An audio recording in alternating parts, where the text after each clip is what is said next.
اهلا بكم. الناس اللي بتقول ملناش دعوه بغزه ولا اللي بيحصل فيها، سؤال بس والله.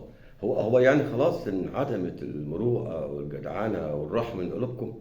هو مش في ايات في القران الكريم بتحض على الجهاد وان الجهاد ده بيعتبر فريضه غائبه؟ هو مش سيدنا عمر كان هيسأل عن ناقه لو تعثرت في العراق وهو كان في اخر الدنيا؟ المعتصم بالله مش خرج جيش بحاله من المسلمين لنجدة امرأة عشان ندهت وقالت وهي معتصماه؟ دي كلها مش من صحيح الدين عندنا. فبخاطب الناس اللي حاجة غريبة جدا، ملناش دعوة، هم يستاهلوا يحصل لهم زي ما يحصل. ما ينفعش يا جماعة، انت عايش في الدنيا في دار ابتلاء. يعني مش عايش في الجنة عشان خلاص ناكل ونشرب وننام بس. لازم تتوجع، ولازم ربنا بيمحصك بيفحصك، بيبعت حاجة زي كده ويشوفك هتقف مع مين. هتقول يلا نفسي زي الناس الكتير اللي بتتكلم حتى عندي للأسف على الصفحات ملناش دعوة هم يستاهلوا، ولا هتزيل عنهم؟ يعني حتى بالكلمة هو وضع في الإيمان، بالقلب وبالرأي طبعا وبالإيد في الأول وفي الآخر. مش عارف، طب ما أنت شايف إن كل الدول الغربية جت من مشارق الأرض مغاربها وهبت لمساعدة الاحتلال مع إنه مش محتاج.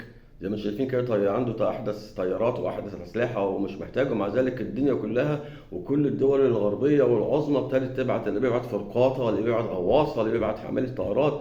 طب أنت بقى ما تهبش لنجدة ونصرة أخوك، اللي أخوك الضعيف اللي هو الممتهن في الأرض ده؟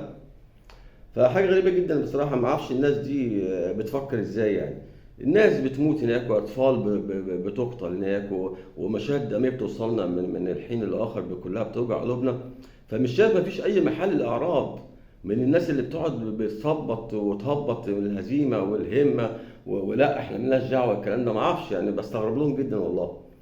أخيرا حتى الاتحاد العالمي لعلماء المسلمين اعتبر أن ما يقوم به أهل غزة في فلسطين هو جهاد شرعي، جهاد شرعي لا شك فيه، وواجب على الدول نصرتهم ومؤازرتهم حتى النصر.